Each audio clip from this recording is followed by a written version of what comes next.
Hello അസ്സാം വലൈക്കും, welcome to Aira's dhaba. ഇന്ന് ഞാൻ നിങ്ങളുമായിട്ട് ഷെയർ ചെയ്യാൻ ആഗ്രഹിക്കുന്നത് ഈസ്റ്റും എഗ്ഗും ഒന്നും ചേർക്കാതെ തന്നെ നല്ല ഫ്ലഫി ആയ ഒരു ബട്ടൂറ റെസിപ്പിയാണ്. റെസിപ്പിയിലോട്ട് പോകുന്നതിന് മുന്നേ നിങ്ങൾ ആദ്യമായിട്ടാണ് എൻ്റെ ചാനൽ കാണുന്നത് എങ്കിൽ ഒന്ന് സബ്സ്ക്രൈബ് ചെയ്യുക. കൂടെയുള്ള ബെല്ലൈക്കൺ കൂടി അമർത്തുകയാണെങ്കിൽ ഞാൻ അപ്ലോഡ് ചെയ്യുന്ന വീഡിയോസിൻ്റെ നോട്ടിഫിക്കേഷൻസ് നിങ്ങൾക്ക് ലഭിക്കുന്നതായിരിക്കും. ഇനി നമുക്ക് വീഡിയോയിലോട്ട് പോവാം. ബട്ടൂറയ്ക്കായിട്ട് ഞാൻ 2 കപ്പ് മൈദ മാവാണ് എടുത്തിരിക്കുന്നത്. ചെറുതായിട്ട് കോൾഡ് ഉണ്ട് കേട്ടോ, അതുകൊണ്ട് സൗണ്ട് കുറച്ച് ഇതായിരിക്കും. നിങ്ങൾക്ക് ക്ലിയർ ആവുന്നുണ്ട് എന്ന് വിശ്വസിക്കുന്നു. ഇതിലേക്ക് 1/4 ടീസ്പൂണോളം ബേക്കിംഗ് സോഡ ആഡ് ചെയ്ത് കൊടുക്കുക. 1 ടീസ്പൂണോളം ബേക്കിംഗ് പൗഡർ കൂടി ഇതിലേക്ക് ആഡ് ചെയ്ത് കൊടുക്കുക. ഇനി ഇതിലേക്ക് ആവശ്യത്തിന് ഉപ്പ് കൂടി ആഡ് ചെയ്ത് കൊടുക്കുക. പിന്നെ വേണ്ടത് 1 ടേബിൾ സ്പൂൺ പഞ്ചസാരയാണ്. ഇനി ഈ പൊടികളെല്ലാം കൂടി ഒന്ന് മിക്സ് ചെയ്ത് കൊടുക്കുക.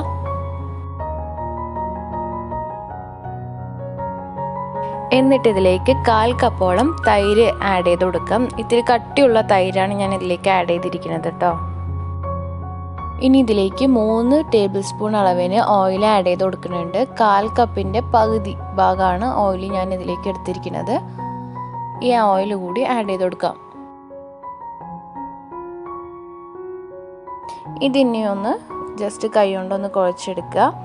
എന്നിട്ട് ആവശ്യത്തിനനുസരിച്ച് വെള്ളം അല്ലെങ്കിൽ പാല് യൂസ് ചെയ്യാവുന്നതാണ്. ഞാനിതിലേക്ക് ഇളം ചൂടുള്ള പാല് യൂസ് ചെയ്തിട്ടാണ് കുഴച്ചെടുക്കുന്നത്. നിങ്ങൾ വെള്ളമാണ് യൂസ് ചെയ്യണത് എങ്കിലും ഒരുപാട് തണുത്ത വെള്ളം യൂസ് ചെയ്യേണ്ട, റൂം ടെമ്പറേച്ചർ ഉള്ള വെള്ളം യൂസ് ചെയ്യുക. ഒരു ഇളം ചൂടാണെങ്കിൽ കുറച്ചുകൂടി ബെറ്റർ. ഇതിപ്പോൾ അത്യാവശ്യം കൈ കൊണ്ടൊന്ന് മിക്സായി വന്നിട്ടുണ്ട്. ഇനി ഇതിലേക്ക് വെള്ളമോ പാലോ ഏതാണോ നിങ്ങൾ ആഡ് ചെയ്യണത് അത് ആഡ് ചെയ്ത് കൊടുക്കാം. ഞാനിതിനായിട്ട് ഒരു 1/4 കപ്പോളം പാലാണ് എടുത്തിരിക്കുന്നത്. 1/4 കപ്പും വേണ്ടി വരില്ല.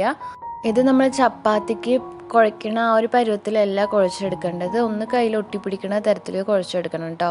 എന്ന് വെച്ചാൽ ഒരുപാട് സ്റ്റിക്കി ആവരുത്, എന്നാൽ ഒരുപാട് ഡ്രൈയും ആവരുത്. ആ ഒരു തരത്തിൽ വേണം കുഴച്ചെടുക്കാൻ. ഈ മാവ് നല്ലൊരു സോഫ്റ്റായിട്ട് വരുന്ന വരെ നമ്മൾ നന്നായിട്ട് കുഴച്ച് കൊടുക്കണം കേട്ടോ. ഇതിപ്പോൾ ഓൾമോസ്റ്റ് ഒരു സോഫ്റ്റ്നെസ് വന്നിട്ടുണ്ട്. ഈ ഒരു തരത്തിൽ നമ്മൾക്ക് സ്റ്റോപ്പ് ചെയ്യും. ഇതുപോലെ കയ്യിലൊക്കെ പറ്റി പിടിച്ചിരിക്കുന്ന രീതിയിൽ വേണം നമ്മൾ കുഴച്ചെടുക്കാൻ. എന്ന് വെച്ചാൽ ഒരുപാട് വെള്ളം കൂടിയ പോലെയൊന്നും ആവരുത്. ഈ ഒരു തരത്തിലൊന്ന് നല്ലവണ്ണം കുഴച്ചെടുക്കുക.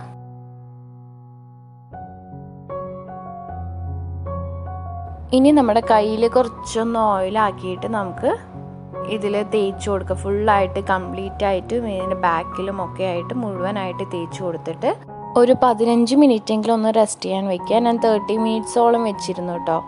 കുറച്ച് നേരം റെസ്റ്റ് ചെയ്യാൻ വെച്ചതിന് ശേഷം നമ്മൾ ചപ്പാത്തിക്കൊക്കെ എടുക്കുന്നതിനേക്കാൾ കുറച്ചുകൂടി വലിയൊരു സൈസാക്കിയിട്ട് എടുക്കുക. ഇതിലേക്ക് ലേശം മൈദാമാവിൻ്റെ പൊടി കൂടി തൂവി കൊടുക്കുക.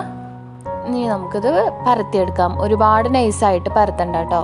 ഞാൻ ഇതിലിപ്പോൾ അതിൻ്റെ തിക്നെസ് കാണിച്ചു തരാം. ഇതിലിപ്പോൾ തൈരും ബേക്കിംഗ് പൗഡർ അതുപോലെ പാലൊക്കെ ഉള്ളത് കൊണ്ട് തന്നെ നല്ലൊരു സോഫ്റ്റാണ്. പരത്താൻ തന്നെ നല്ലൊരു സുഖാട്ടോ.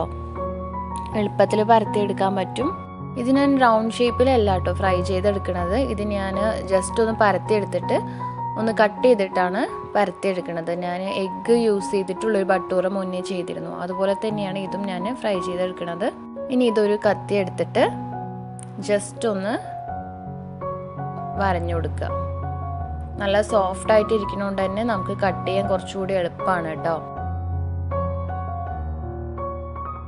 ഇതുപോലെ 4ആയിട്ടൊന്ന് കട്ട് ചെയ്തെടുത്തിട്ടുണ്ട്. ഇതാണ് നമ്മുടെ ബട്ടൂറയുടെ തിക്നെസ് എന്ന് പറയുന്നത്. ഈ ഒരു തിക്നെസ്സിൽ തന്നെ പരത്തിയെടുക്കുക, എങ്കിൽ കുറച്ചൊന്ന് ഫ്ലഫി ആയിട്ട് വരുള്ളൂ. അപ്പോൾ ഇനി ഇതുപോലെ ബാക്കിയെല്ലാം നമുക്ക് പരത്തിയെടുക്കാം. ഇനി ആവശ്യത്തിന് ഓയിൽ ഒഴിച്ചു കൊടുക്കുക. അത് ചൂടായി വരുമ്പോഴും നമുക്ക് ഓരോരോ ബട്ടൂറയായിട്ട് ഫ്രൈ ചെയ്തെടുക്കാം. ഇതിപ്പോൾ നമ്മൾ പീസായിട്ട് കട്ട് ചെയ്തത് കൊണ്ട് തന്നെ നമുക്ക് ഈ 2 എണ്ണമായിട്ടൊക്കെ ഫ്രൈ ചെയ്തെടുക്കാം കേട്ടോ. അതിപ്പോൾ ഞാൻ മുന്നേ വീഡിയോക്ക് വേണ്ടിയിട്ട് ഒരെണ്ണമായിട്ട് ഇട്ടിട്ടുള്ളൂ. ഇത് കണ്ടോ, പെട്ടെന്ന് തന്നെ നല്ല ഫ്ലഫി ആയിട്ട് വരണുണ്ട്. ഒരു മീഡിയം തീയിൽ ഫ്രൈ ചെയ്തെടുക്കുക. ഒരുപാട് തീ വെക്കരുത്, ഒരുപാട് സ്ലോവും ആക്കണ്ട കേട്ടോ. ഇതപ്പോൾ നമ്മുടെ ഫ്ലഫി ആയ ബട്ടൂറ ഇവിടെ തയ്യാറായി കഴിഞ്ഞു. ഇതുപോലെ ബാക്കിയെല്ലാം ഫ്രൈ ചെയ്തെടുക്കുക. അപ്പോൾ എല്ലാ ബട്ടൂറയും ഞാൻ ഇതുപോലെ ഫ്രൈ ചെയ്തെടുത്തിട്ടുണ്ട്. കണ്ടോ, നല്ല സോഫ്റ്റായിട്ട് തന്നെ നമുക്ക് വന്നിട്ടുണ്ട്. തീർച്ചയായിട്ടും നിങ്ങൾ ഈ ബട്ടൂര റെസിപ്പി ട്രൈ ചെയ്ത് നോക്കണം. നിങ്ങൾക്ക് എല്ലാവർക്കും ഇഷ്ടമാവും. ഇപ്പോൾ നോൺ വെജ് ഒക്കെ കഴിക്കാത്തവരാണെങ്കിൽ തീർച്ചയായിട്ടും അവർക്ക് യൂസ്ഫുൾ ആവും. അപ്പോൾ അതെല്ലാവരും ഒന്ന് ട്രൈ ചെയ്ത് നോക്കിയിട്ട് നിങ്ങളുടെ അഭിപ്രായം ഒന്ന് കമൻറ്റ് ചെയ്യുക. ഈ വീഡിയോ ഇഷ്ടമായെങ്കിൽ എൻ്റെ വീഡിയോ ഒന്ന് ലൈക്ക് ചെയ്യുക. കൂടുതൽ റെസിപ്പീസിനായിട്ട് ചാനൽ സബ്സ്ക്രൈബ് ചെയ്യുക. നെക്സ്റ്റ് വീഡിയോയിൽ നെക്സ്റ്റ് റെസിപ്പിയുമായിട്ട് നമുക്ക് വീണ്ടും കാണാം. അസ്സലാമു അലൈക്കും.